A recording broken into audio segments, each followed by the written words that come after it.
The flag-draped coffin stood alone on the rain-soaked street. Police cars blockaded the cemetery entrance. Officer Whitaker smirked as he told Vanessa Williams she could not bury her son. Neither knew the presidential motorcade was already en route to Millbrook. Before we dive deeper into this shocking confrontation, let me know where you are watching from in the comments below. Hit that like button and subscribe to follow this incredible story of injustice, heroism, and how one mother's fight for her fallen son shook an entire nation to its core. Sergeant Marcus Williams was 32 years old when he made the ultimate sacrifice. Leading a reconnaissance mission in the rugged mountains of eastern Afghanistan, Marcus spotted the ambush before anyone else. Without hesitation, he shouted warnings to his unit and charged toward the enemy position, drawing fire away from his fellow Rangers. His actions saved 14 lives that day, but the cost was his own. 3 bullets struck him in the chest, even as he managed to eliminate 4 enemy combatants. By the time the medevac helicopter arrived, Marcus Williams had already slipped away his final words, a request to tell his mother he loved her. Back in Millbrook, Alabama, Vanessa Williams was grading papers in her office at Roosevelt Elementary School when the notification officers arrived. As the school principal for 15 years, Vanessa had counseled countless families through crises. But nothing prepared her for the sight of 2 solemn-faced Army officers at her door. She knew before they spoke. The phone in her hand clattered to the desk. Her son, her only child, was gone. Vanessa was 49, a widow who had raised Marcus alone after his father died of cancer when the boy was just 7. From an early age, Marcus had shown exceptional promise. Valedictorian of his high school class, star quarterback who led Millbrook High to its first state championship in 30 years, and recipient of multiple college scholarship offers. But Marcus had always been drawn to service.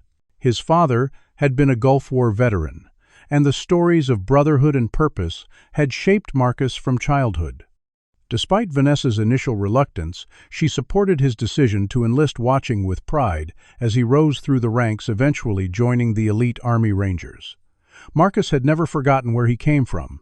In Millbrook, a town of 20,000 nestled in central Alabama, racial tensions simmered beneath a veneer of Southern politeness. The town square featured a statue of a Confederate general, and though the schools had been officially desegregated in the 1970s, most white children attended Millbrook Academy, a private institution founded the same year. Integration was mandated. Marcus had faced his share of prejudice growing up. When he made quarterback, anonymous letters arrived at their homes suggesting a more suitable candidate should have the position. When he was named valedictorian, rumors circulated that grades had been changed to make a statement. But Marcus never let the bigotry define him. He excelled not to prove others wrong, but because excellence was his nature. Vanessa had raised him to understand that in America, black excellence was both a personal achievement and a political act. As she sat in her living room 3 days after receiving the news, surrounded by Marcus's medals and photographs, Vanessa made funeral arrangements with a hollow voice. Marcus had been clear about his wishes. If anything happened to him, he wanted to be buried in Oakwood Cemetery on the hill, overlooking the lake where he used to fish with his grandfather. Oakwood was Millbrook's oldest and most prestigious cemetery, the final resting place of the town's founding families and most prominent citizens. Historically, it had been reserved for white families, though no official policy stating this existed on paper. When Vanessa contacted the cemetery director, Mr. Lawrence Pemberton, she detected hesitation in his voice. He mentioned something about available plots and existing family connections before reluctantly agreeing to her request, noting that as a decorated war hero, exceptions could certainly be made. Vanessa recognized the coded language, but chose not to confront it. Her focus was giving her son the resting place he deserved. The military would provide a full honors funeral, the flag-draped coffin, the rifle salute taps played by an Army bugler, the meticulous folding of the flag. Marcus would receive posthumously the Silver Star for his bravery in his final battle. The award would be presented to Vanessa at the funeral. On the evening before the service, Vanessa received an unexpected visitor. Aisha Robinson arrived at her doorstep, eyes red-rimmed from crying and lack of sleep. The brilliant medical student had flown in from Chicago immediately upon hearing the news. Vanessa had known Aisha was special to Marcus, but he hadn't told his mother just how serious their relationship had become. As Aisha embraced her, the diamond ring on her finger caught the porch light. They were to be married when Marcus returned from this deployment. They had wanted to surprise Vanessa together. Now Aisha stood in her almost mother-in-law's living room sharing memories of the man they both loved. As night fell, more visitors arrived. Fellow soldiers who had served with Marcus' childhood friends, colleagues from Vanessa's school, and members of First Baptist Church where Vanessa had taught Sunday school for 20 years. The modest house overflowed with people sharing stories of how Marcus had touched their lives. Sergeant Jackson, who had been with Marcus during his final moments, presented Vanessa with her son's dog tags, pressing them into her palm and closing her fingers around them. Lieutenant Colonel Hayes, Marcus's commanding officer, promised that his sacrifice would never be forgotten. As midnight approached and guests finally departed, Vanessa and Aisha sat together on the porch swing that Marcus had built for his mother's birthday 5 years earlier. "He talked about this view every night in Afghanistan," Aisha said softly. "He said the stars looked different there, but he kept picturing this porch and you sitting here waiting for him." Vanessa reached for the young woman's hand. "Now we both wait for him, but in a different way." They sat in silence, watching the stars over Millbrook, neither suspecting that the funeral tomorrow would become not just a farewell to a hero, but the catalyst for a confrontation that would expose the town's deepest wounds. The morning broke clear and crisp over Millbrook, the autumn sun casting long shadows across the town square as hundreds gathered at First Baptist Church. The white clapboard building, with its tall steeple pointing skyward, had stood in Millbrook since 1873.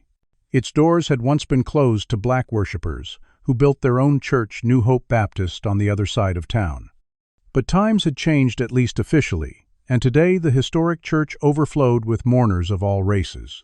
Vanessa sat in the front pew ramrod, straight in her black dress, Aisha beside her clutching a handkerchief. Behind them sat uniformed members of Marcus's unit, their faces solemn masks of grief and respect. Governor Harrison had sent a representative, as had both Alabama senators. The mayor of Millbrook, Thomas Harrington, a silver-haired man who had held the office for 16 years, sat prominently near the front, his expression appropriately grave for the cameras that had gathered to cover the funeral of a camera's hometown hero. Reverend Michael Collins, the church's white pastor, shared the pulpit with Pastor Elijah Thomas from New Hope Baptist, a deliberate gesture of unity that did not go unnoticed by the congregation. The service began with the mournful notes of Amazing Grace filling the sanctuary. Lieutenant Colonel Hayes spoke of Marcus's exemplary service, his leadership, and his ultimate sacrifice. In his final act, Hayes said, his voice thick with emotion, "Sergeant Williams demonstrated the highest values of the United States Army and of our nation. Greater love hath no man than this, that he lay down his life for his friends."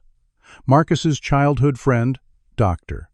James Carter, now a professor at Howard University, spoke next, sharing stories of their youth, of Marcus's determination and character. "Even at 10 years old," he recalled, "when we found a wallet with $300 in it at the county fair, Marcus insisted we turn it in. When the owner gave us a $50 reward, Marcus split it with me, but then gave his half to a homeless veteran we passed on the way home. That was who he was at his core." As the service concluded, 8 uniformed Rangers served as pallbearers, carrying the flag-draped coffin down the church steps to the waiting hearse. The funeral procession formed police motorcycles at the front, then the hearse, followed by limousines carrying Vanessa, Aisha, and the military officials. Behind them stretched a line of cars nearly a mile long. Vanessa watched through the window as they passed through town. People stood on sidewalks, hands over hearts, or offering solemn salutes. Some held signs, "Thank you, Sergeant Williams," and "Millbrook's hero." The procession wound through familiar streets past Roosevelt Elementary, where teachers and students lined the entrance, past the football field, where Marcus had scored the winning touchdown at the state championship, past the fishing pond, where he'd spent countless hours with his grandfather. Finally, they approached the wrought iron gates of Oakwood Cemetery. That's when Vanessa noticed something was wrong. 3 police cruisers blocked the entrance, their light bars flashing. A small group of officers stood in a line across the gateway. As the procession halted, A heavy-set officer with thinning gray hair and a florid complexion approached the limousine. Chief Coleman stepped out of his vehicle, confusion evident on his face. "What's going on here, Whitaker?" he asked the older officer.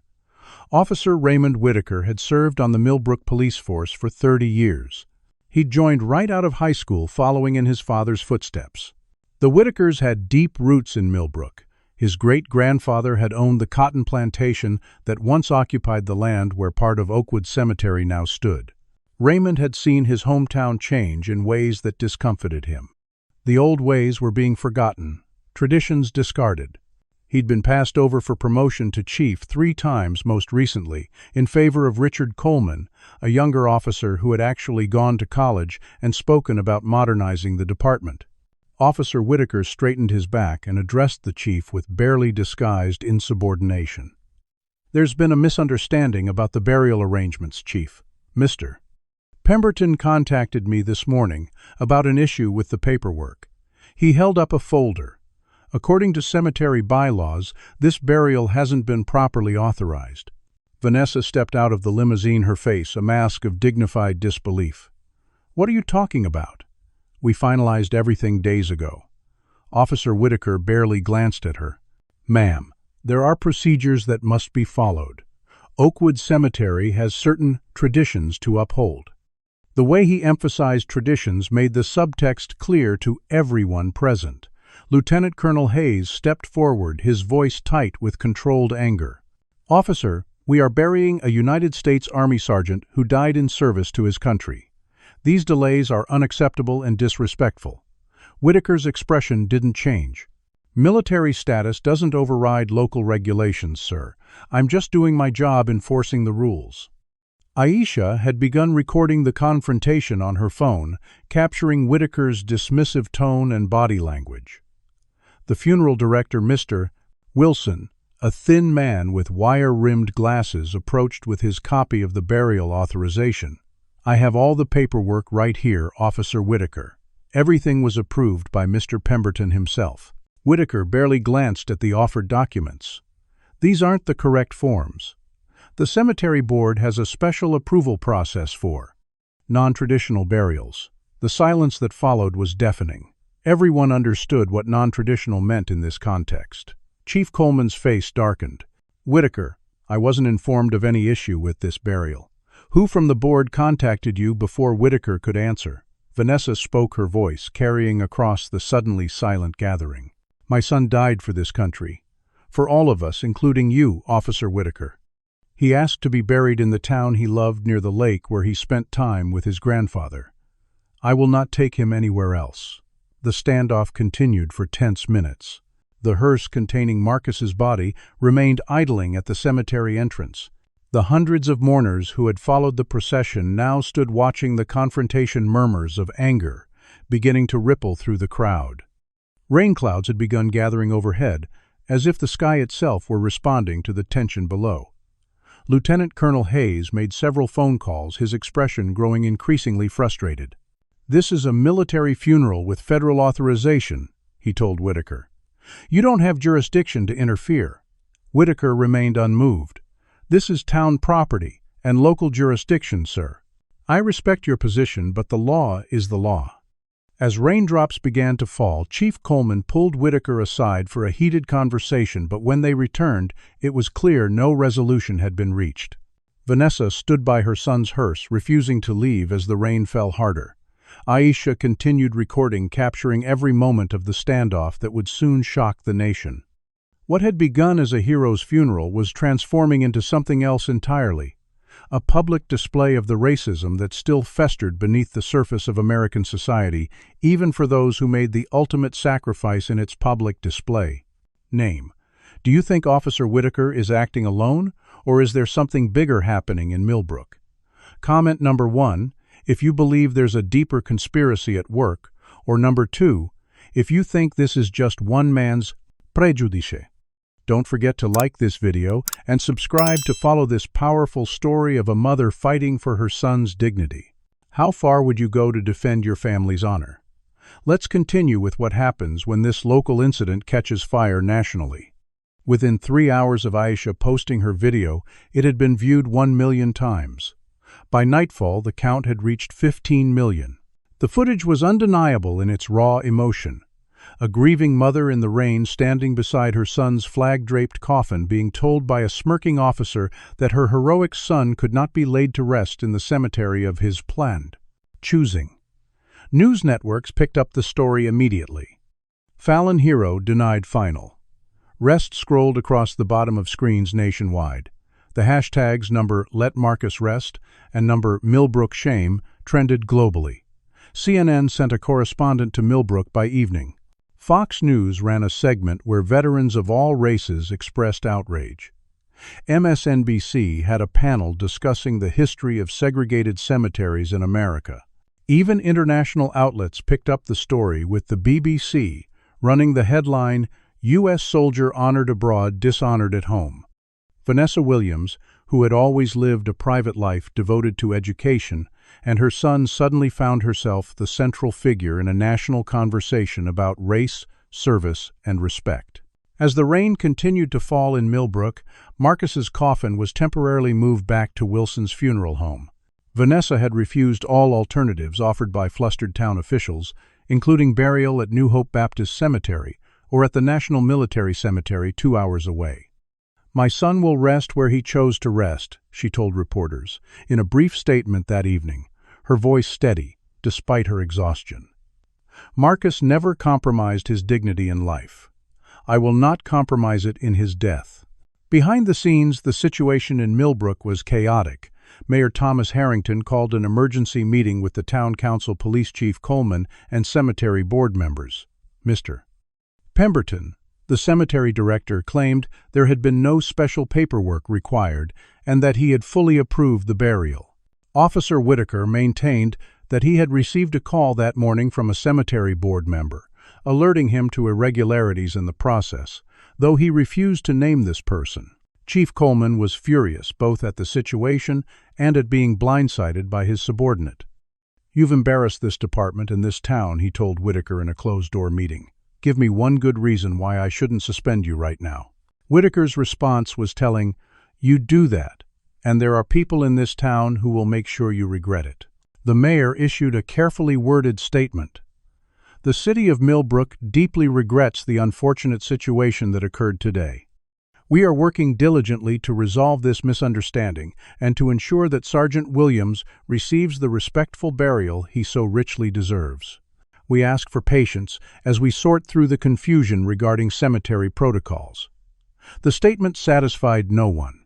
Reporters quickly uncovered Oakwood Cemetery's unspoken history.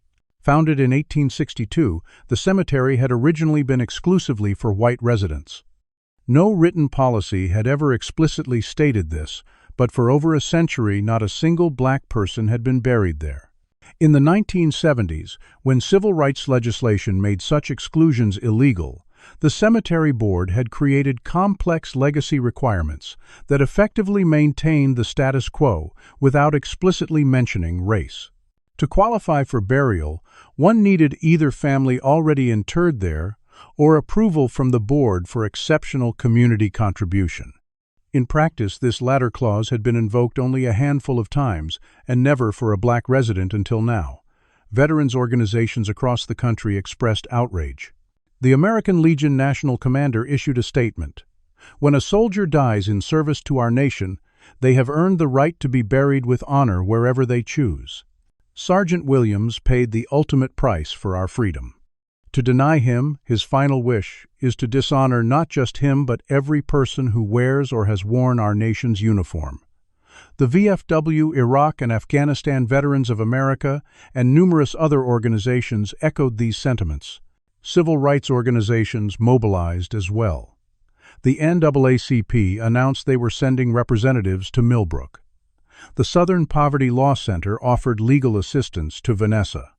Black Lives Matter organized a peaceful vigil outside Oakwood Cemetery, where hundreds gathered with candles despite the continuing rain. By midnight, a different kind of procession had formed in Millbrook. Dozens of military veterans, many still in uniform, arrived from bases across Alabama and neighboring states. They established a solemn honor guard around the funeral home where Marcus's body lay. Leading them was Master Sergeant Derek Johnson, who had served with Marcus during his first deployment. "We will not leave until our brother is properly laid to rest," Johnson told reporters. "Rangers lead the way, and we don't leave our own behind." As dawn broke the next day, Congressman James Mitchell arrived in Millbrook. The black representative from Alabama's 7th Congressional District had served in the Marines before entering politics. He met privately with Vanessa and Aisha, then held a press conference on the steps of City Hall.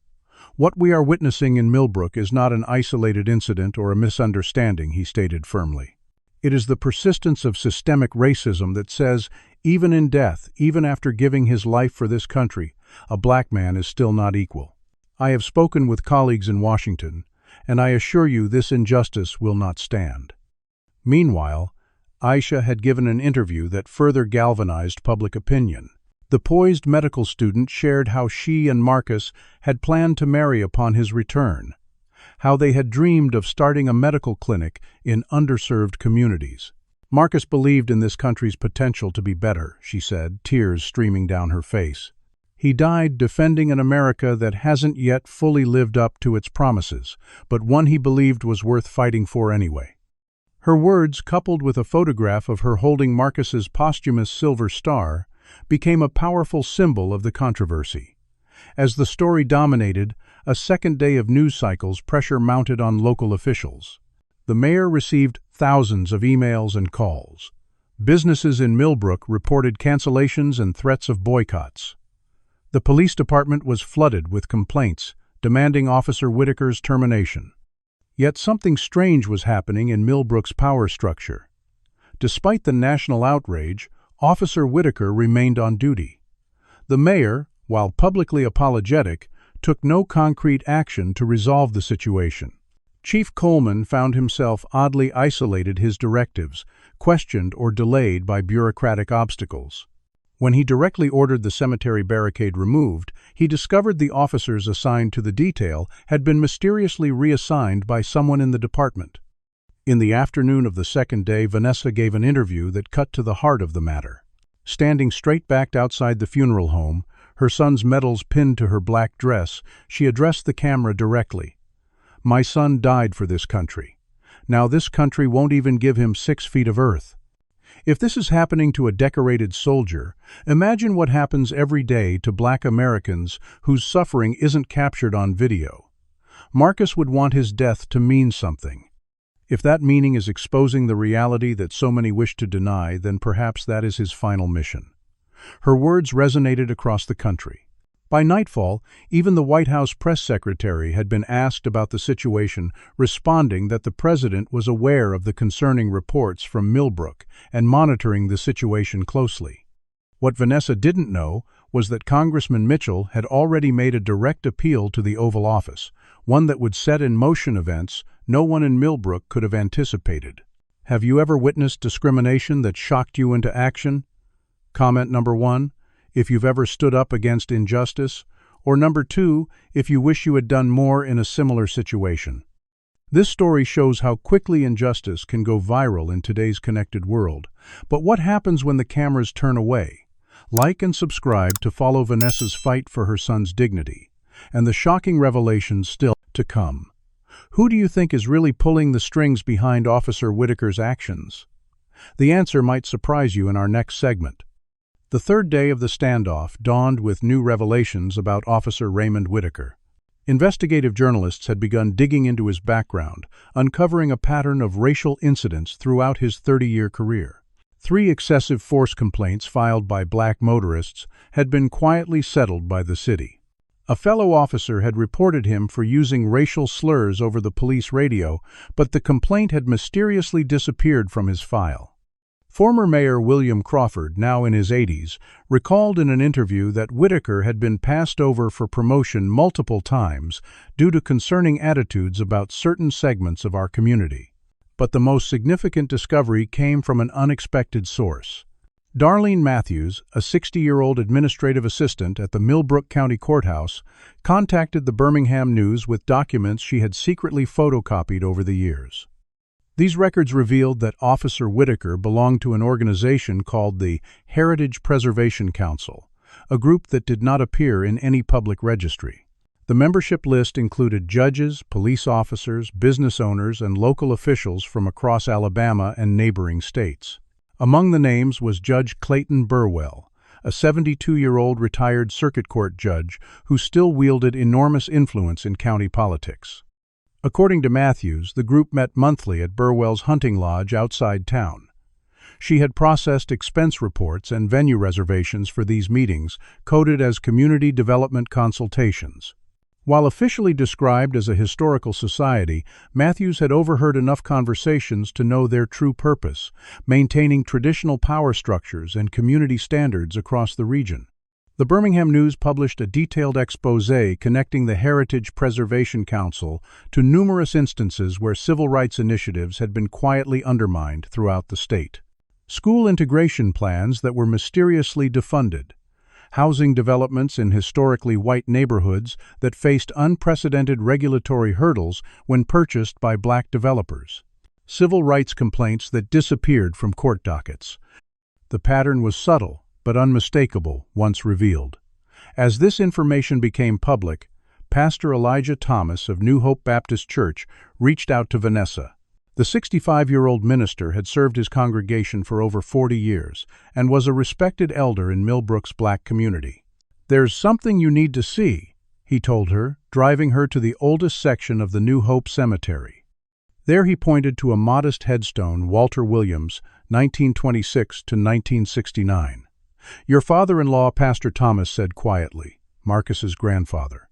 Vanessa nodded, confused. "I know he's buried here. Marcus visited often.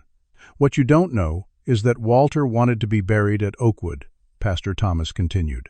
"He was the first black business owner on Main Street, a respected community leader. When he died, your mother-in-law tried to purchase a plot at Oakwood. They refused her without explanation. The same Judge Burwell who's in today's news was on the cemetery board then. This fight you're in goes back generations." Later that day, Pastor Thomas introduced Vanessa to several elderly members of his congregation who shared similar stories. Mrs. Eleanor Johnson, 91 years old, recalled how her husband, a World War II veteran who had received the Bronze Star, was denied burial at Oakwood in 1972. Mr. Henry Adams described how his father, a beloved school principal, faced the same rejection in 1968. Pattern after pattern spanning decades. Meanwhile, Aisha had been conducting her own investigation. Using her academic credentials, she gained access to the county historical archives. There, with the help of a sympathetic librarian, she discovered documents relating to Oakwood Cemetery's founding. The land had originally been part of the Whitaker plantation, as local lore maintained, but what wasn't commonly known was that a section of the cemetery had once been a burial ground for the enslaved people who worked the plantation. When the formal cemetery was established, those graves were unmarked and eventually built over.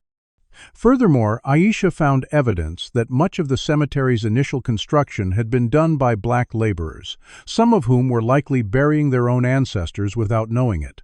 "The irony is unbearable," she told Vanessa that evening.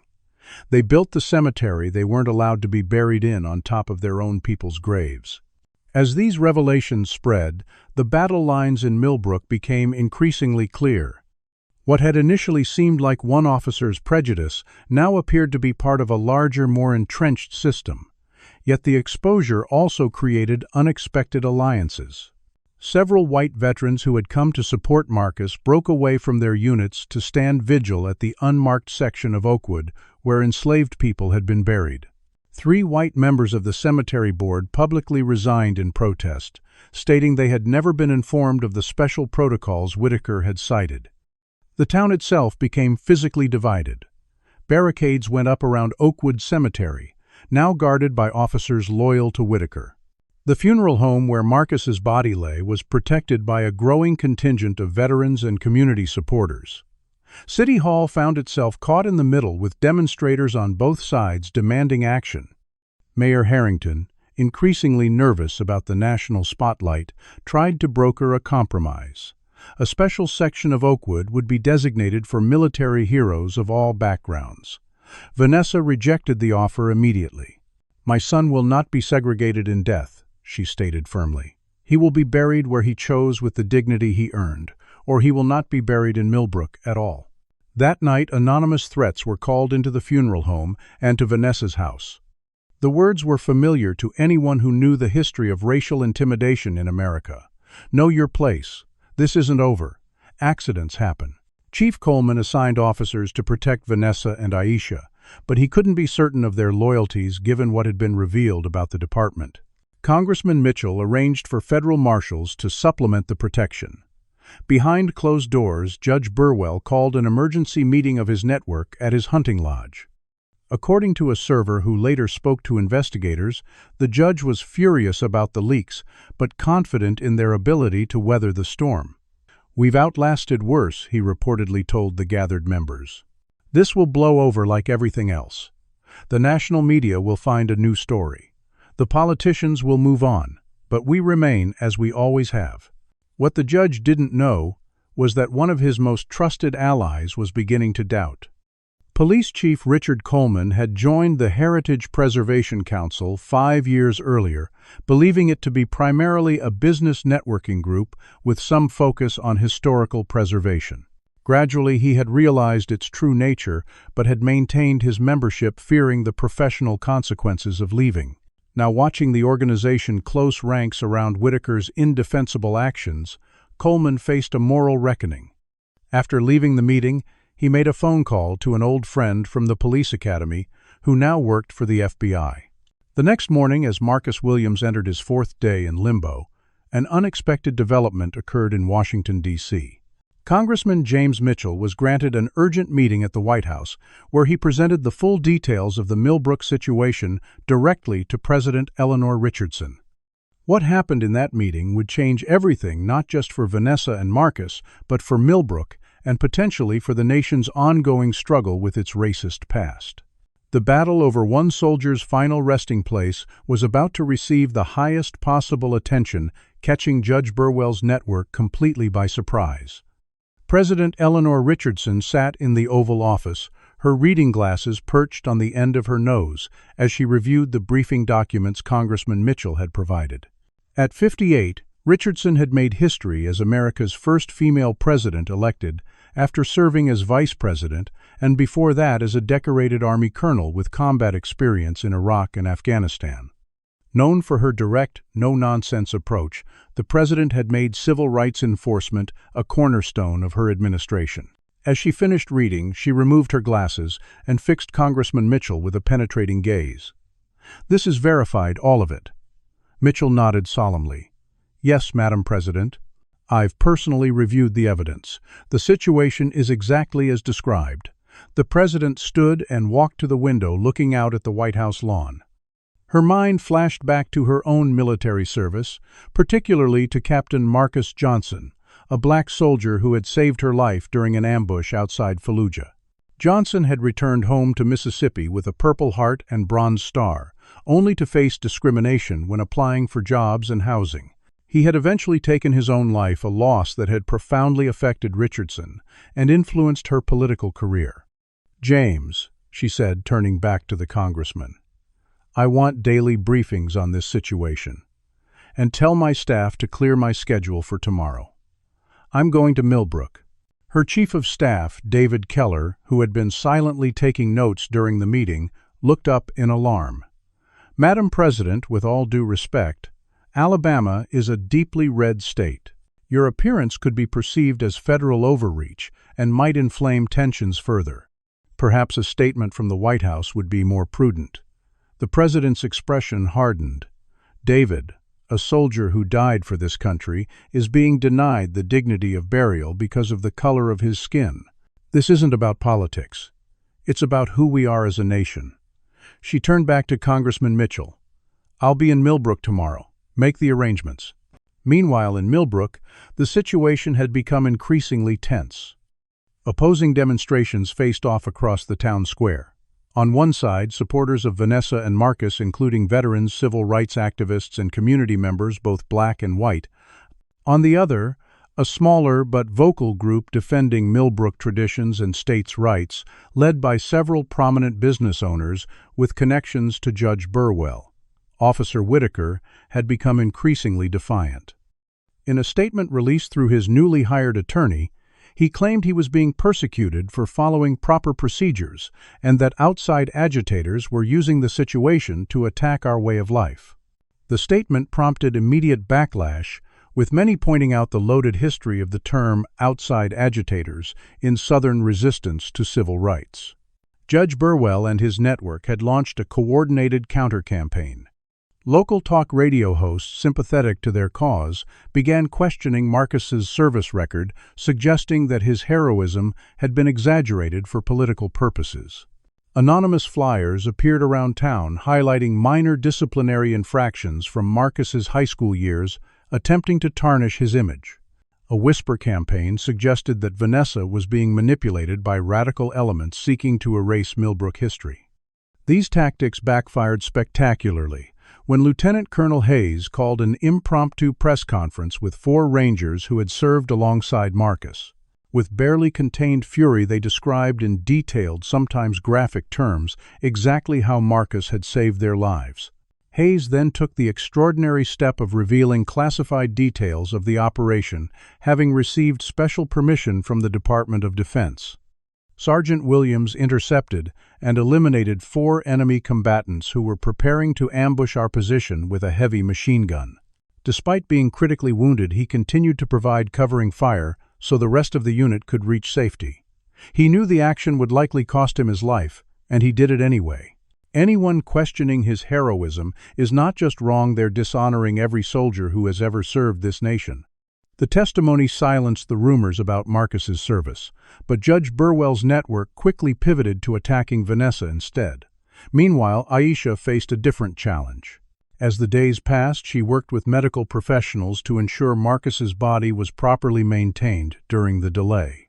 The funeral home had limited facilities for long-term preservation, and the emotional toll of the situation was becoming increasingly difficult for everyone involved.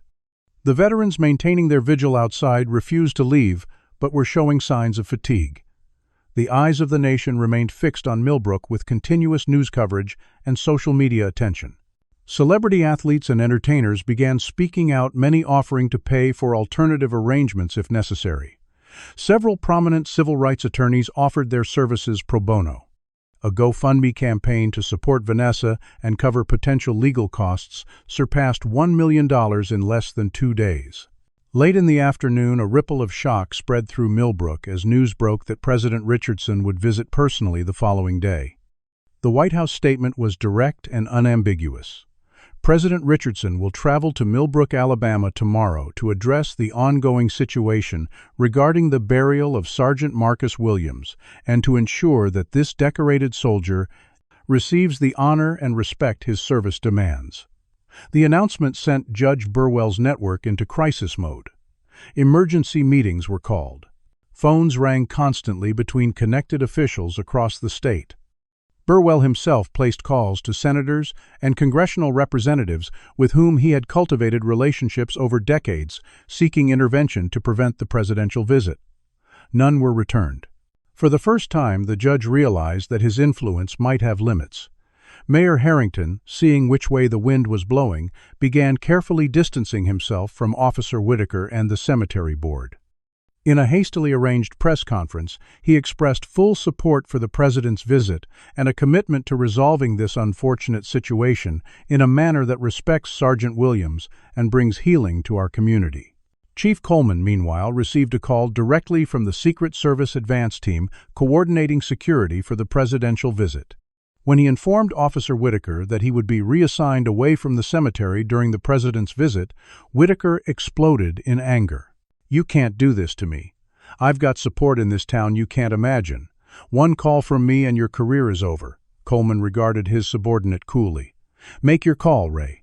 Meanwhile, you're on administrative leave, effective immediately. Turn in your badge and weapon." As word of the president's impending visit spread, Millbrook transformed overnight. Streets were cleaned, buildings hastily repainted.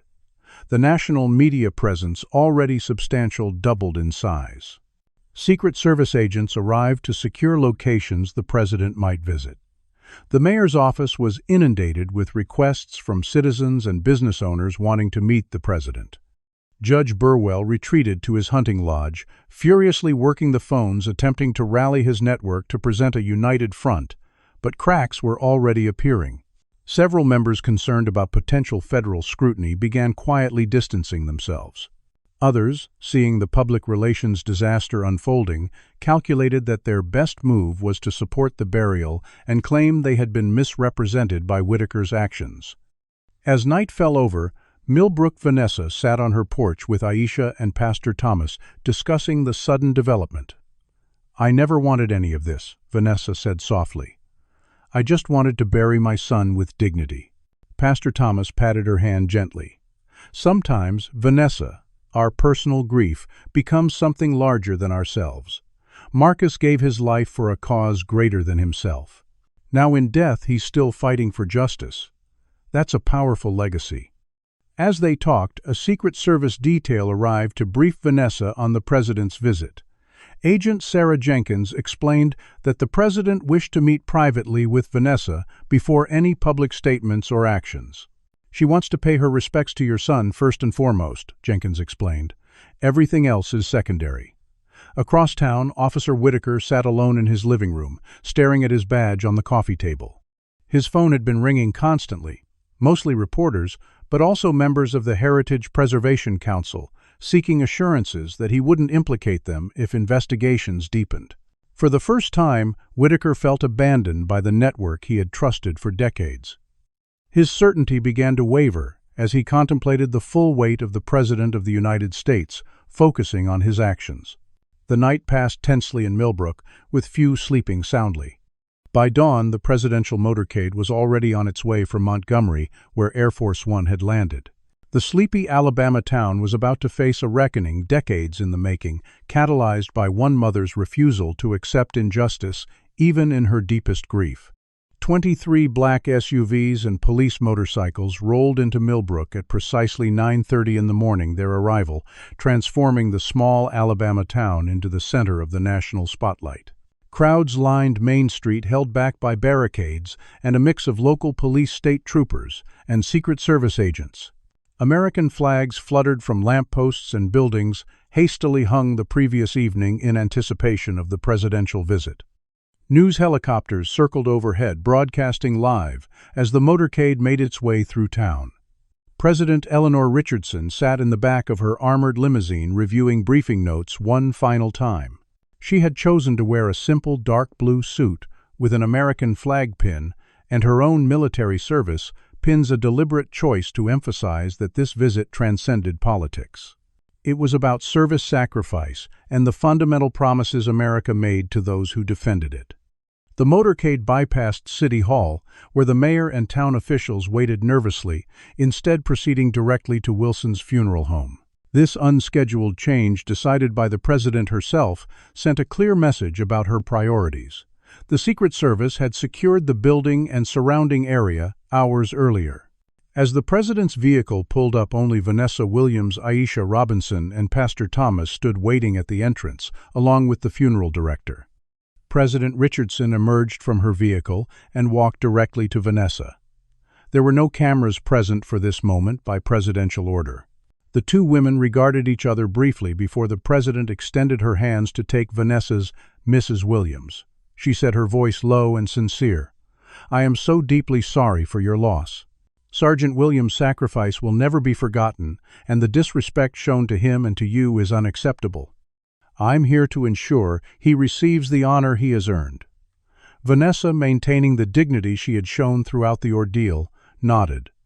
"Thank you for coming, Madam President. Marcus would have been honored." Inside the funeral home, in the private viewing room where Marcus's flag-draped coffin rested, President Richardson stood silently for a moment, then rendered a solemn salute.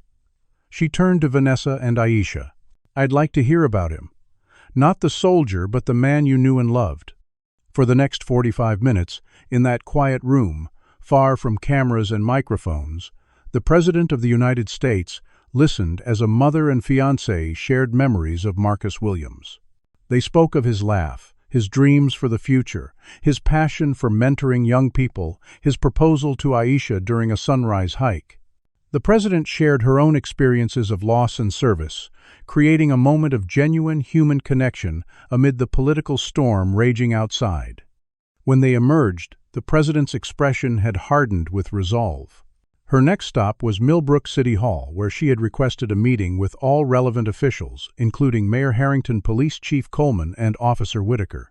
The Grand Council chamber normally used for mundane town business had been hastily prepared for this historic gathering. Town officials sat nervously at the long oak table, with Mayor Harrington at one end. The chair at the opposite end remained empty, awaiting the president.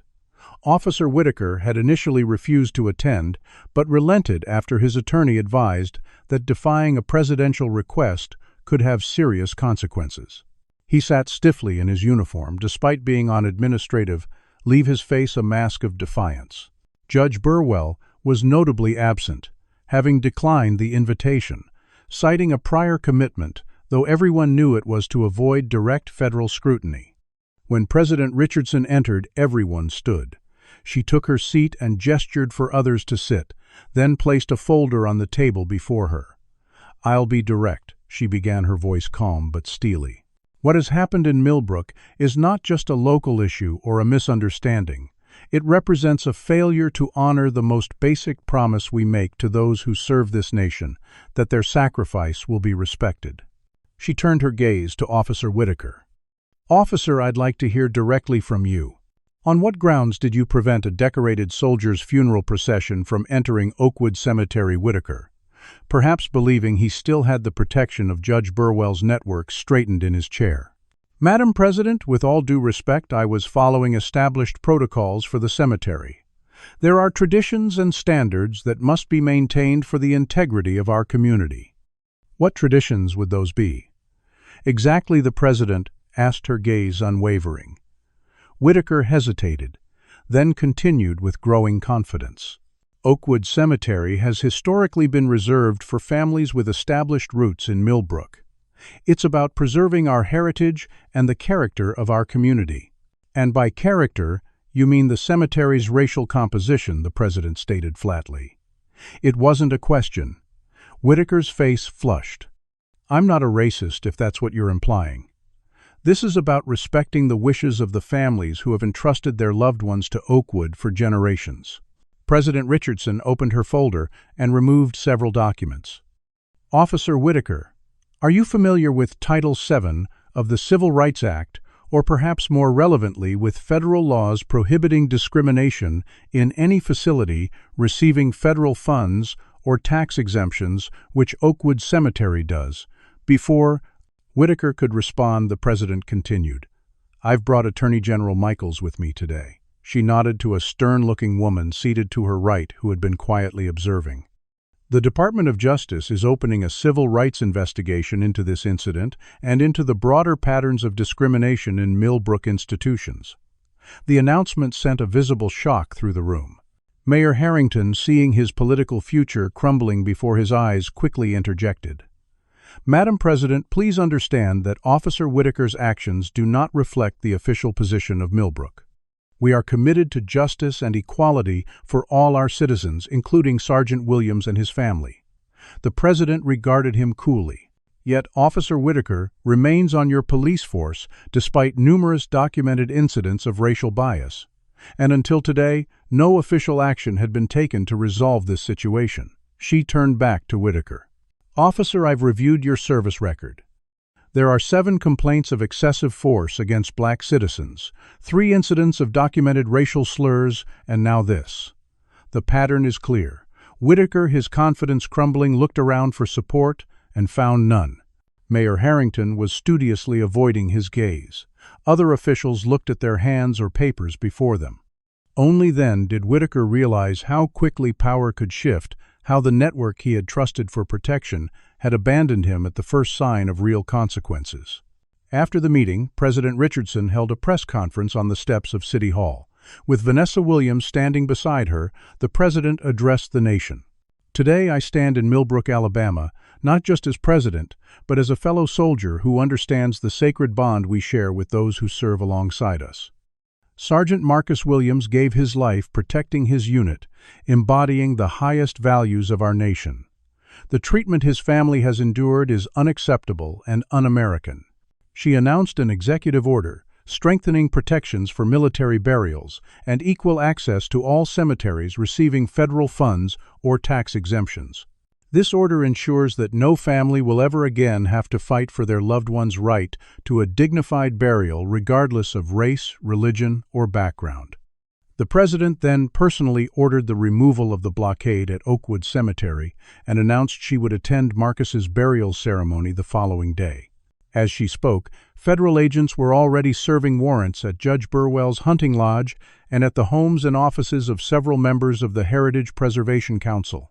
The investigation had been ongoing for months, triggered by Chief Coleman's earlier contact with the FBI, but had been expedited by the current situation. From the steps of City Hall, Officer Whitaker watched the press conference on a television inside a nearby cafe. The gravity of his situation finally sank in as he saw federal agents escorting Judge Burwell from his hunting lodge on live television. The network he had believed untouchable was crumbling in real time. His phone rang. It was his attorney voice, urgent. "Raymond, we need to talk about a cooperation agreement. Now." As night fell on Millbrook, preparations began for the long-delayed funeral. Military honor guards practiced their formations at Oakwood Cemetery, now open and guarded by federal agents. The town remained divided, but the balance had shifted dramatically. Those who had quietly opposed the discrimination now felt emboldened to speak out. Those who had supported it retreated from public view, suddenly concerned about potential investigations into their own activities. At the Williams home, Vanessa sat with Aisha on the porch swing, experiencing the first moment of peace since the ordeal began. "Tomorrow," she said softly, "we finally lay him to rest." Across town, Officer Whitaker made a desperate decision. With his protection evaporating and federal charges looming, he began planning one final stand. In his mind, he was defending a way of life, a tradition worth fighting for. In reality, he was clinging to the last vestiges of a system built on injustice, one that was finally facing a long-overdue reckoning. What do you think motivates someone like Officer Whitaker to risk everything to maintain a discriminatory system? Comment number 1, if you believe it's fear of change. Number 2, if you think it's deeply ingrained prejudice. Number 3, if you see it as a desperate attempt to hold on to power and privilege. Don't forget to like this video and subscribe to follow the dramatic conclusion of this powerful story. How far would you go to uphold justice in your community? The most shocking moments are still to come, as we witness Officer Whitaker's final desperate stand and its unexpected consequences. Darkness had fallen over Millbrook, but the town buzzed with activity. Secret Service agents established security perimeters around key locations for the president's extended stay. Media trucks with satellite uplinks lined the streets. At Oakwood Cemetery, floodlights illuminated the grounds as military personnel prepared for tomorrow's ceremony. In his modest ranch-style home on the outskirts of town, Officer Raymond Whitaker paced his living room floor phone pressed to his ear. "They're raiding everyone's homes, Clayton," he said, urgently to Judge Burwell. "They took Henderson in for questioning an hour ago. Michaels and Patterson, too. This isn't going away." On the other end, Judge Burwell's usually commanding voice sounded strained. Federal agents had executed a search warrant at his hunting lodge, seizing computers and files. They'd left his home for last, allowing him just enough time to make some calls and destroy certain documents. "Keep calm, Raymond the judge." Advised though his own composure was clearly slipping. "This is just a show of force. The president will leave, the media will find a new story, and things will settle down. We've weathered federal attention before." "Not like this," Whitaker insisted. "They've got records, Clayton. Darlene Matthews has been copying documents for years. They know about everything: the council meetings, the real estate manipulations, the election interference. Henderson is already talking about a deal." Silence hung on the line for several seconds. "Come to my house," Burwell finally said. "We need to coordinate our response in person. Bring anything that might complicate matters. The judge hung up without waiting for a response. Across town, in a secure conference room at the Millbrook Inn, where the president's staff had established a temporary headquarters, Attorney General Sarah Michaels briefed President Richardson on the expanding investigation. The Heritage Preservation Council is far more extensive than we initially believed. Madam President, she explained, gesturing to a digital network map displayed on a screen. We've identified over 200 members across 5 states, including 3 federal judges, 11 state legislators, 47 law enforcement officials, and numerous business leaders and local government officials. The president studied the map with a grim expression. How long has the FBI been investigating? The initial probe began 8 months ago when Chief Coleman contacted his former Academy colleague at the Bureau. But the Williams funeral incident accelerated everything. We've had a task force ready to move for weeks, waiting for the right moment. President Richardson nodded thoughtfully, and the legal grounds for the cemetery integration are solid. Absolutely, Michaels confirmed. Oakwood Cemetery has received federal funds through historic preservation grants and enjoys tax-exempt status. Additionally, we have clear evidence of discriminatory practices in violation of multiple civil rights statutes. The executive order you signed today provides additional authority, but we already had sufficient grounds to act. Meanwhile, investigative journalists had descended on Millbrook like a swarm. Reporters from the Washington Post and New York Times had uncovered disturbing new information about Oakwood Cemetery. Using ground-penetrating radar, archaeological experts had confirmed what local oral history had long maintained: beneath the manicured lawns of Oakwood's oldest section lay the unmarked graves of at least 78 individuals, almost certainly enslaved people who had worked the original Whitaker plantation. The journalists also discovered financial records showing that Officer Whitaker's family wealth, which he had always attributed to wise investments, actually originated from the post-Civil War appropriation of land from newly freed black families. Through a complex series of legally questionable transactions in the 1870s, Whitaker's great-grandfather had acquired hundreds of acres from black landowners for pennies on the dollar, often through intimidation or fraud. This revelation cast Whitaker's actions in an even more disturbing light, suggesting a generational commitment to maintaining racial hierarchies. At 10:30 that evening, Aisha Robinson made a discovery of her own.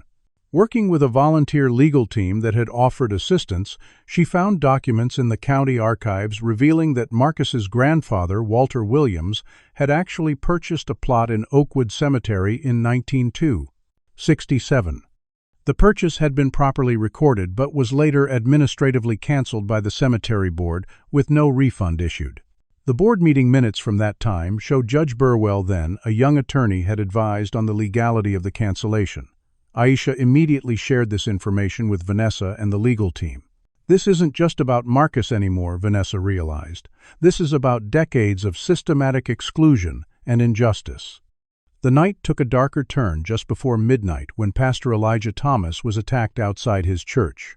2 masked men assaulted the 65-year-old minister as he locked up after a prayer vigil, leaving him with a concussion and broken ribs. Church member Deacon James Foster, leaving slightly behind the pastor, witnessed the attack and intervened, causing the assailants to flee. Foster recognized one of the attackers, despite the mask, Scott Burwell, Judge Burwell's 35-year-old son and a known associate of local white supremacist groups. The assault on Pastor Thomas sent shockwaves through the community and escalated the already tense situation.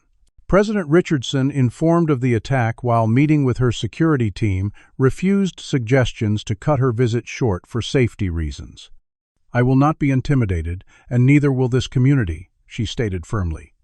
"Double the security for Mrs. Williams and Miss Robinson and assign protection to other community leaders immediately." Chief Coleman, working closely with federal authorities, ordered increased patrols throughout Millbrook, particularly in predominantly black neighborhoods where residents feared retaliatory violence. The attack galvanized support for Vanessa and Marcus. Hundreds gathered for a candlelight vigil outside the hospital where Pastor Thomas was being treated. Among them were many white Millbrook residents who had previously remained silent, now compelled to take a public stand against the violence. Near 2 in the morning, Officer Whitaker arrived at Judge Burwell's colonial-style home on Magnolia Drive. The judge ushered him quickly into his wood-paneled study where several other men were already gathered. District Attorney Frank Patterson, City Councilman George Michaels, and Sheriff's Deputy Thomas Larson. All were long-standing members of the Heritage Preservation Council. The situation has escalated beyond our expectations. Burwell began without preamble, his aristocratic demeanor strained by stress. Federal investigators are building a RICO case against the council. They're characterizing us as a criminal enterprise. My son didn't attack that pastor, he added quickly, seeing the men exchange glances. That's a fabrication to justify the federal overreach. None of the men looked convinced. What's our strategy? Whitaker asked, pouring himself a generous bourbon from the crystal decanter on Burwell's desk. I filed an emergency injunction with Judge Carmichael in the Fifth Circuit, Burwell explained. He's sympathetic to our cause and owes me several favors. The injunction cites procedural violations in the cemetery's operating regulations and questions federal jurisdiction over what should be a local matter. D.A. Patterson shook his head doubtfully. Clayton, that's a delaying tactic at best. With the president herself involved and federal civil rights statutes in play, Carmichael can't block this indefinitely, even if he wants to. We just need time to regroup, Burwell insisted. If we can delay the burial until after the president leaves, public attention will wane. We can manage the local fallout. The men discussed various options, growing increasingly desperate as the night wore on. Unknown to them, Deputy Larson had been cooperating with the FBI for weeks, wearing a wire that captured every word of their conversation. At their most unguarded moment, Whitaker confronted Burwell directly. You promised me protection, Clayton. You said no one could touch us because of your connections. Now I'm about to lose everything while you're filing paperwork you know won't work. Burwell's facade of aristocratic calm finally cracked. What would you have me do, Raymond? We're facing a federal administration determined to erase our heritage and way of life. Everything we've built, everything our fathers and grandfathers established is being dismantled in the name of progress and equality. Maybe they should be. Deputy Larson interjected, unable to maintain his cover any longer. Do you even hear yourselves? You're plotting to prevent a dead soldier from being buried because of his race.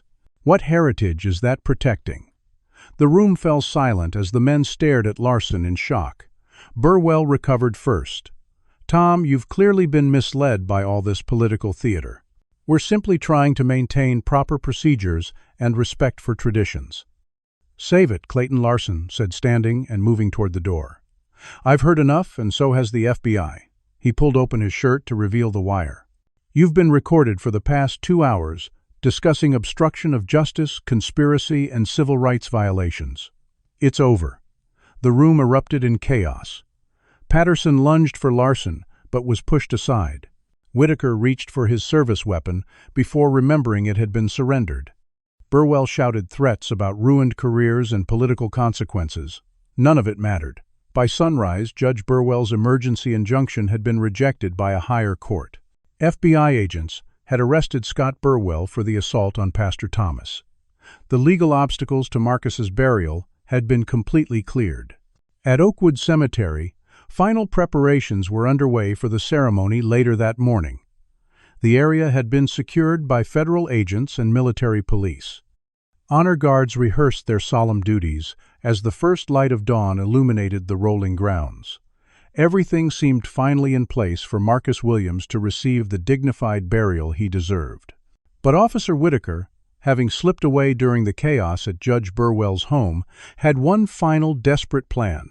Driven by a toxic combination of fear, rage, and lifelong prejudice, he had decided that if the old order was truly falling, he would make a last stand in its defense.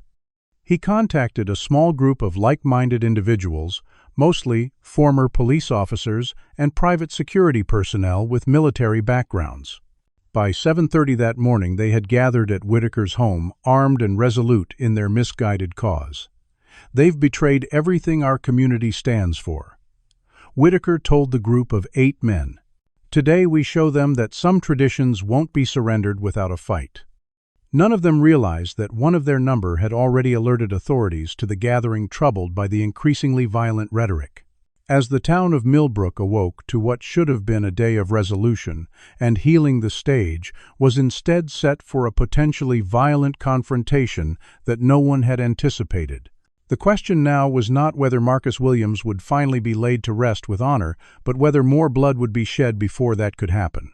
The morning of Marcus Williams's burial dawned clear and cool, the October sun casting long shadows across Millbrook. By 8 o'clock, crowds had already begun gathering near Oakwood Cemetery. The scene was unlike anything the small Alabama town had ever witnessed. National media outlets positioned on risers, their cameras trained on the wrought iron gates, Secret Service agents scanning the perimeter, military personnel in dress uniforms standing at attention. An estimated 3,000 people had traveled to Millbrook to witness the historic burial, including veterans groups from across the country, civil rights activists, and ordinary citizens moved by Vanessa Williams's dignified stand against injustice. Barricades kept the public at a respectful distance from the cemetery entrance, where only invited guests would be permitted. Among those gathering were hundreds of local residents, both black and white, many holding American flags or signs supporting the Williams family. The presidential motorcade was scheduled to depart from the Millbrook Inn at 9:30, escorting Vanessa and Aisha to Wilson's funeral home, where they would accompany Marcus's body to its final resting place. At 8:45, Officer Raymond Whitaker and his group of 7 armed men arrived at a wooded area overlooking the eastern edge of the cemetery. They had abandoned their original plan to block the main entrance after learning of the extensive security presence there. Instead, they positioned themselves where they could observe the burial site chosen for Marcus, a beautiful spot on a gentle slope near a century-old oak tree. "We're not here to hurt anyone," Whitaker told his companions, though the presence of tactical vests and semi-automatic weapons belied his words. "We're making a statement. When they arrive at the grave, we show ourselves. The media will have to acknowledge our protest." The men nodded grimly, though several appeared increasingly uncomfortable with the situation. Unknown to Whitaker, 3 of his recruits had already contacted authorities after becoming alarmed by his increasingly erratic behavior and violent rhetoric. FBI agents and local law enforcement were already converging on the area, moving quietly through the woods to surround Whitaker's position. At 9:15, a tense scene unfolded at Wilson's funeral home. The honor guard had arrived to escort Marcus's flag-draped coffin to the waiting hearse when they received word of the potential threat near the cemetery. Secret Service agents immediately recommended postponing the burial, but President Richardson overruled them after consulting with Vanessa. "My son has waited long enough," Vanessa said firmly. "I will not let fear delay his rest any longer." The president nodded in agreement. "Adjust the security plan, but the ceremony proceeds as scheduled." At 9:30, as the funeral procession prepared to depart, Chief Richard Coleman made a decision that would define the remainder of his career. Rather than delegating the response to Whitaker's threat, he personally led a team of officers to the wooded area, approaching from behind Whitaker's position. "This ends now," he told his officers. "No more violence in our town." The presidential motorcade departed from the Millbrook Inn, taking an altered route to the funeral home as a precaution. Thousands lined the streets, many holding signs, "Rest in honor, Sergeant Williams, and thank you for your service." At Wilson's funeral home, the military honor guard solemnly carried Marcus's coffin to the hearse as Vanessa and Aisha watched holding hands. President Richardson stood nearby, her expression resolute. At Oakwood Cemetery, federal agents and military police had quietly established a security cordon around the burial site, invisible to casual observers but ready to respond to any threat. In the woods overlooking the cemetery, Chief Coleman and his team had nearly reached Whitaker's position.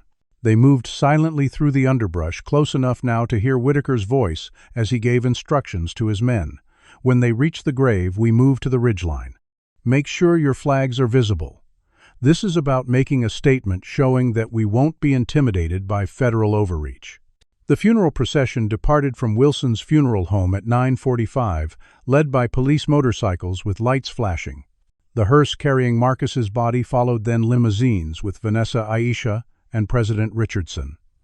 Behind them stretched a line of vehicles carrying military officials, veterans, and community members. As they approached Oakwood Cemetery, the procession passed hundreds of citizens, standing in solemn respect, many with hands over hearts or offering military salutes. Inside the lead limousine, Vanessa gazed out at the faces lining the route. "Marcus would never have imagined anything like this," she said softly. Aisha squeezed her hand. "He deserves every bit of it." The president nodded in agreement.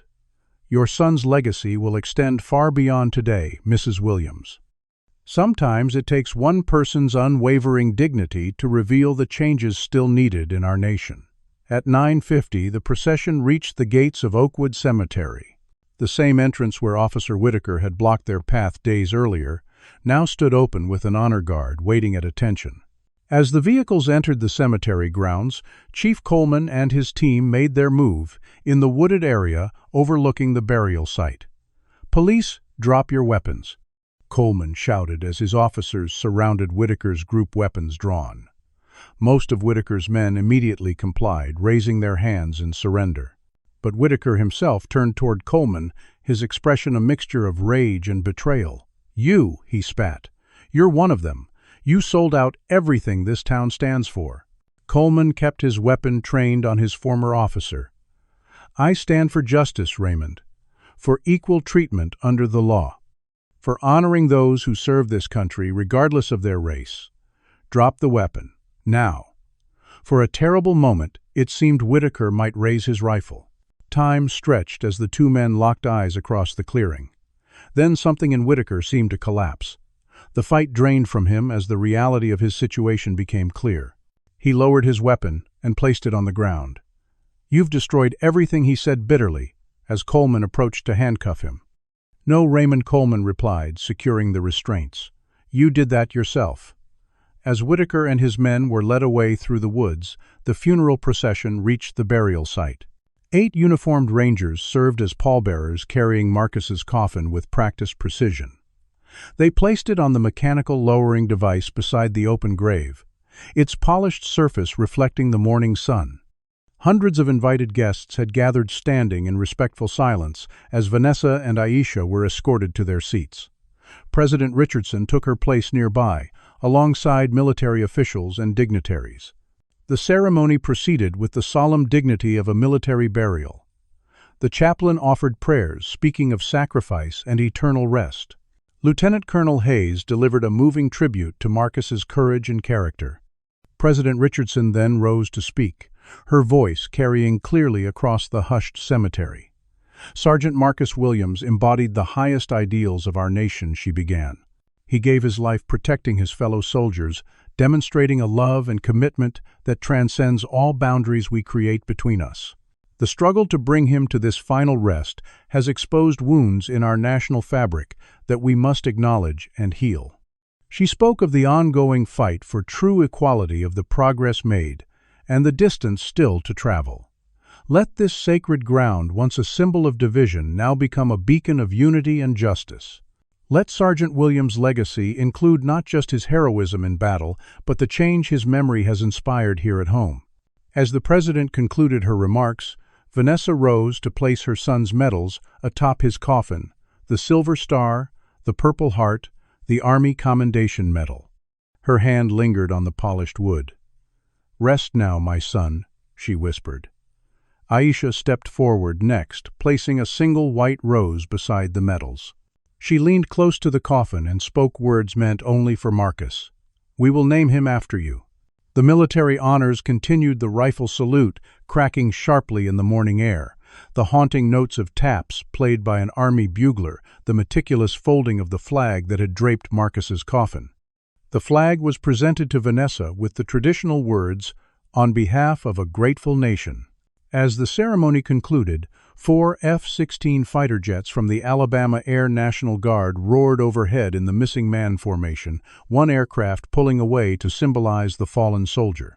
In that moment, as all eyes turned skyward, Vanessa Williams stood tall beside her son's grave, the carefully folded flag clutched to her chest, the President of the United States at her side.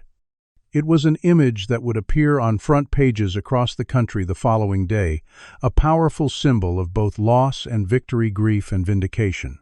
Across town, Judge Clayton Burwell was being led from his home in handcuffs, charged with conspiracy, obstruction of justice, and civil rights violations. Federal agents were simultaneously arresting key members of the Heritage Preservation Council throughout Alabama and neighboring states. The network that had maintained shadows of segregation for decades was being dismantled in a single day. As the burial ceremony concluded and guests began to depart, Vanessa remained by the grave as workers prepared to lower the coffin. President Richardson stood with her for several minutes, the two women sharing a private conversation before the president departed for her next obligation. When only family and close friends remained, Marcus Williams's coffin was finally lowered into the Alabama soil he had called home. Vanessa tossed a handful of earth into the grave. "The circle is complete," Pastor Thomas said, softly standing with his arm in a sling from his recent attack. "Your father-in-law couldn't rest here, but his grandson has opened the gates for all who will follow." As Vanessa turned to leave, she noticed something unexpected across the cemetery.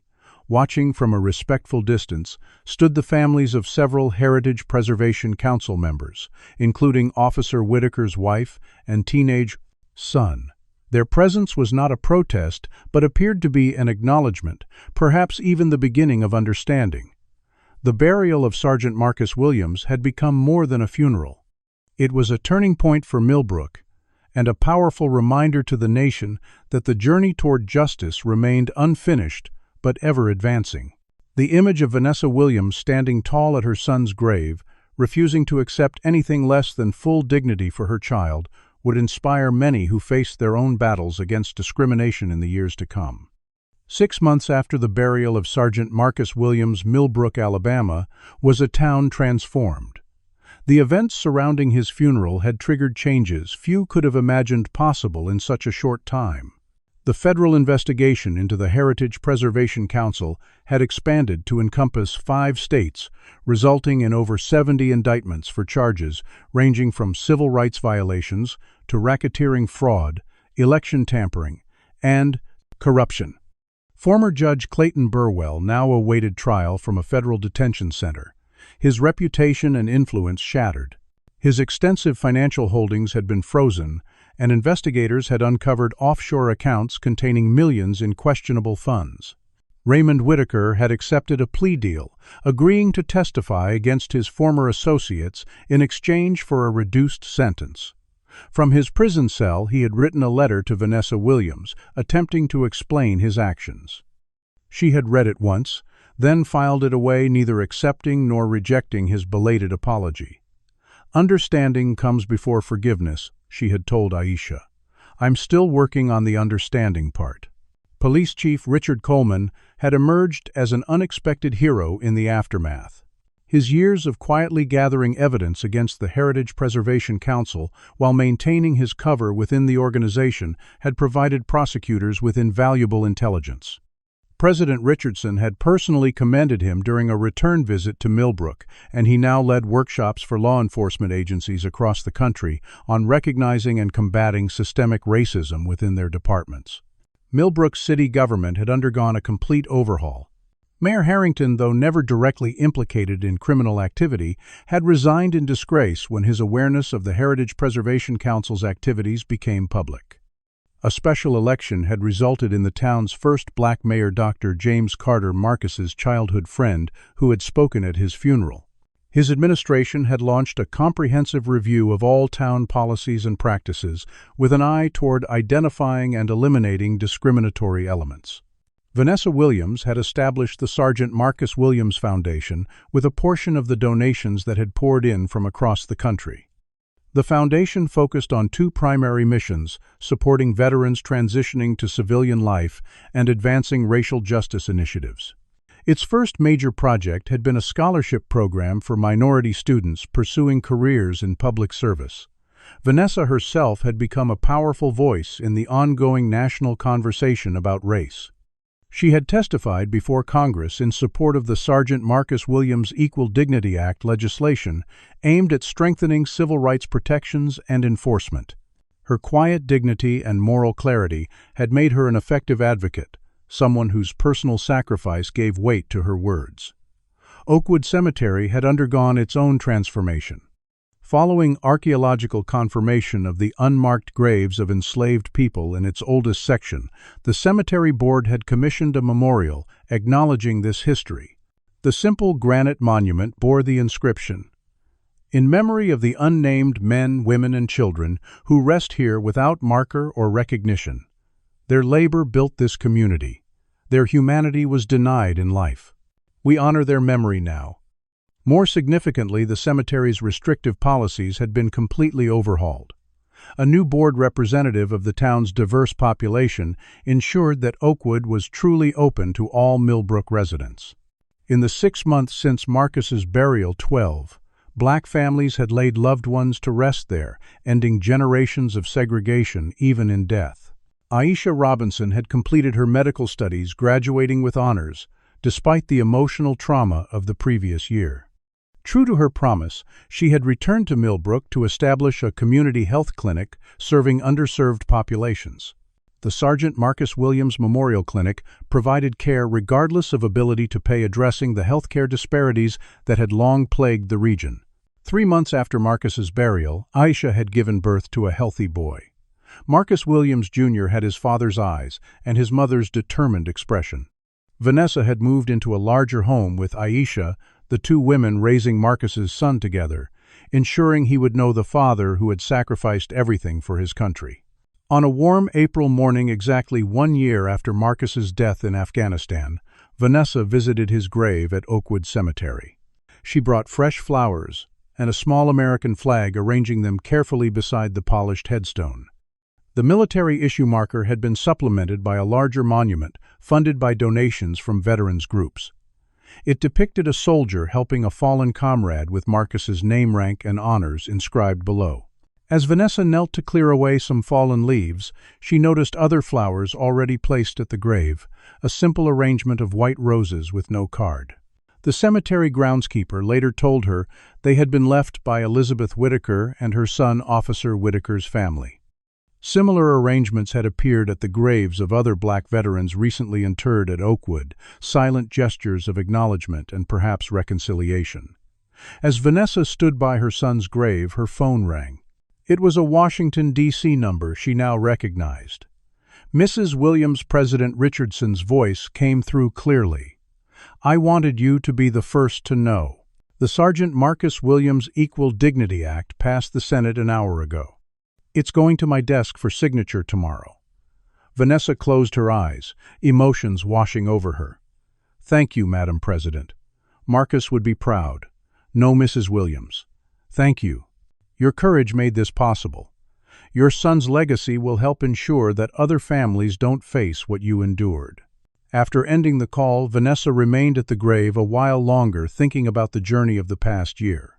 The personal tragedy that had become a catalyst for change. The grief that had transformed into purpose. The stand for dignity that had exposed generations of injustice. Marcus's headstone caught the morning light, highlighting the words she had chosen for the base of the monument. "His stand changed a nation." Vanessa touched the cool stone one last time before turning to leave. As she walked through Oakwood Cemetery, she passed the graves of Millbrook's founding families, now joined by new markers representing the town's full diversity. The path to true equality remained long and difficult, but a significant barrier had fallen. The transformation was not complete, would never be complete, but each step forward honored her son's sacrifice and moved the nation closer to its highest ideals. When she reached her car, Vanessa found a group of school children visiting the cemetery as part of a history project. Their teacher, recognizing her, asked if she would speak to the students. Looking at their young faces, a diverse group of Millbrook's next generation, Vanessa nodded and began to tell them about her son, a soldier who had given his life for his country and whose final journey home had helped change it for the pretty OP. Better. What would you have done in Vanessa's position? Would you have found the strength to fight for justice while grieving your child? Comment below with your thoughts on how we can honor those who serve while continuing to address injustice in our communities.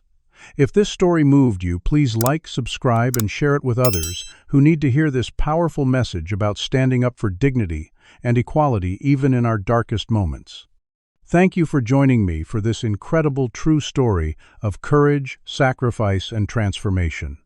Remember, change begins when one person refuses to accept injustice as inevitable. The story of Sergeant Marcus Williams reveals how racism persists in America, even for those who make the ultimate sacrifice. It demonstrates that systems of discrimination aren't dismantled overnight, but require courageous individuals willing to stand firm against injustice. Vanessa Williams' refusal to accept anything less than full dignity for her son became a catalyst for exposing decades of institutional racism. The Heritage Preservation Council represents how prejudice often hides behind tradition and protocol, maintaining power through shadowy networks rather than open policies. Officer Whitaker shows how individuals become enforcers of discriminatory systems, believing they're preserving something valuable when they're actually perpetuating harm. Chief Coleman illustrates that change often requires courage from within broken systems. President Richardson demonstrates how leadership can elevate individual struggles into national reckonings. Perhaps most importantly, this story reminds us that progress is never finished. It requires vigilance, courage, and the willingness to confront uncomfortable truths. The transformation of Millbrook wasn't just about one soldier's burial, but about acknowledging generations of injustice and taking concrete steps toward healing. Marcus's legacy extends beyond his military service to include the changes his memory inspired, proving that sometimes a single stand for dignity can indeed change a nation. Has there been a moment in your life when you witnessed injustice and had to decide whether to speak up or stay silent? How did that choice affect you? Share your experience in the comments below. If Vanessa's courage in standing up against systemic racism resonated with you, hit that like button to support stories that highlight the ongoing fight for equality. Subscribe to hear more powerful narratives about ordinary people doing extraordinary things in the face of discrimination. Have you ever seen someone use tradition to justify unfair treatment? How did you respond? Tag someone who has shown Vanessa's level of dignity and courage when facing adversity. Thank you for joining me for this emotional journey through America's continuing struggle with racism and the power of one mother's unwavering resolve. Remember, change happens when good people refuse to accept injustice as inevitable. Share this video to spread this important message about honoring those who serve while ensuring they receive equal dignity regardless of race.